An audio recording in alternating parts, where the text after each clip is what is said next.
Bienvenidos a la segunda temporada del podcast Historia en Blanco y Negro, un programa en el que cada semana nos acercamos al pasado para descubrir lo menos contado y quizá más atractivo de la historia. ¿Estás preparado? Despegamos. Capítulo 21. Magnicidio español. El magnicidio español es una realidad. El paseo por la historia a través de sus curiosidades nos lleva esta semana a demostrar que España es el país occidental donde más magnicidios se han perpetrado. Empecemos aclarando conceptos. ¿Qué es un magnicidio?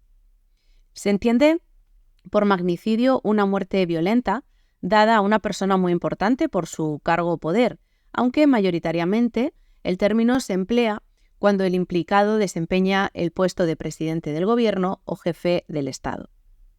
En España, la fatídica lista comenzó en 1870 con el general Juan Prim, al que siguieron Antonio Cánovas del Castillo, José Canalejas, Eduardo Dato y termina en 1973 con Carrero Blanco. Por lo tanto, hasta en 5 ocasiones se ha vivido un magnicidio español. Francisco Pérez Avellán, periodista especializado en criminología y crónica de sucesos, dice en su libro El vicio español del magnicidio: el magnicidio ha sido durante más de un siglo una respuesta a los deseos de cambio. Mediante maquinación inteligente, la violencia política trata de cambiar el curso de la historia con la muerte violenta de los máximos dirigentes. Desde finales del siglo XIX y hasta muy avanzado el XX, en España la forma nueva de forzar el destino colectivo era matando a un solo hombre. Un método que llega hasta los tiempos más recientes del franquismo con el magnicidio del almirante Luis Carrero Blanco. En todas las ocasiones se detectan grupos de ejecutores manejados en la sombra por quienes se benefician de la acción y encubren la verdad, revistiéndola con la supuesta ideología revolucionaria de los asesinos. Vamos a conocer entonces a los 5 presidentes a los que se asesinó en España. El primero, Juan Prim, 1870. Militar con destacada participación en la Primera Guerra Carlista y en la Guerra de África. Fue el impulsor de la caída de la reina Isabel II tras la Revolución de la Gloriosa en 1868, apostando por la entronización de Amadeo de Saboya. Su asesinato se perpetró el día antes de que llegara a España Amadeo de Saboya para ser nombrado rey del país por el propio Prim. Era un 27 de diciembre de 1870 cuando Prim se subía a un coche que lo llevaría a su casa tras finalizar sus labores en el gobierno. Entonces un grupo de pistoleros abrió fuego contra el coche en el que viajaba. Prim salió con vida del tiroteo, pero murió a las pocas horas a causa de los disparos que había recibido. Son varias las hipótesis que se barajan, y todavía hoy no se sabe con certeza quiénes fueron los autores, e incluso se ha llegado a sugerir que fue asfixiado en el lecho de muerte. El siguiente en la lista es Cánovas del Castillo, 1897. El periodista y anarquista Michel Angiolillo asaltó a Cánovas el 8 de agosto de 1897 mientras estaba en el balneario de Santa Águeda, en Mondragón, Guipúzcoa, y le asestó 3 disparos de revólver. Su asesino fue juzgado y ejecutado después de declarar que lo hizo como venganza por la represión policial y las torturas realizadas en lo que se conoce como el proceso de Montjuïc. Sin embargo, no faltan sospechas acerca de la ayuda de independentistas cubanos e incluso del gobierno de Estados Unidos con intereses en el Caribe por entonces. Canalejas, 1912. José Canalejas, liberal, regeneracionista y abogado de profesión, presidía el ejecutivo del país a comienzos del siglo XX, cuando otro anarquista, Manuel Pardiñas Serrano, lo asesinó.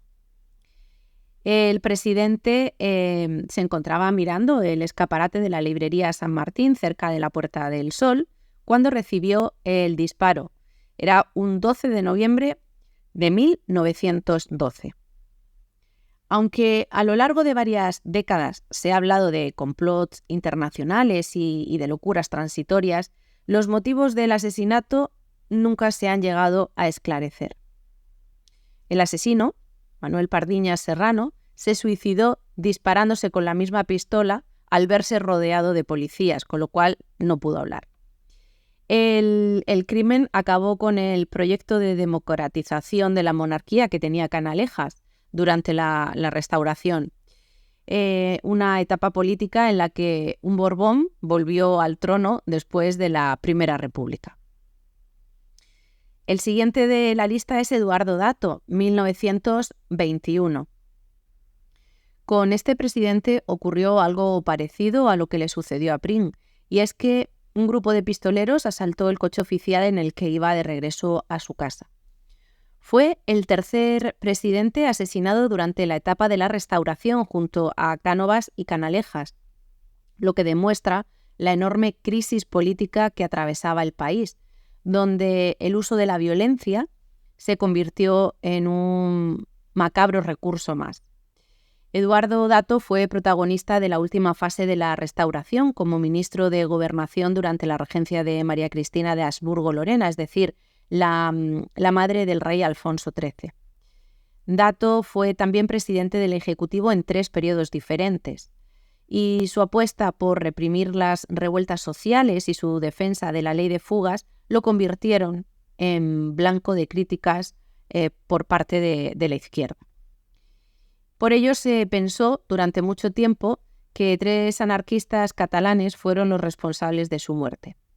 No obstante, investigaciones posteriores apuntaron a que los autores fueron pistoleros a sueldo.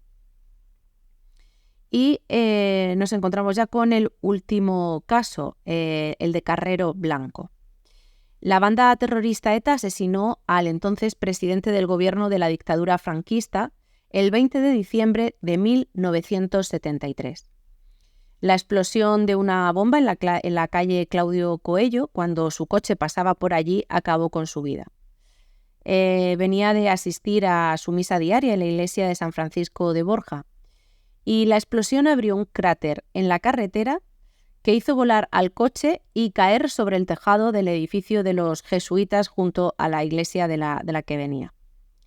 En este caso no existen dudas sobre la autoría de los terroristas, sin embargo, no han faltado las teorías conspirativas que indican que estos pudieron ser ayudados por personas interesadas en apartar a Carrero Blanco del poder para que no fuese un obstáculo al progreso. Y es que su marcado carácter franquista suponía un problema ante la próxima muerte del dictador y el inminente final del régimen dictatorial que se daría solo unos meses más tarde. A este atentado se le conoce como Operación Ogro.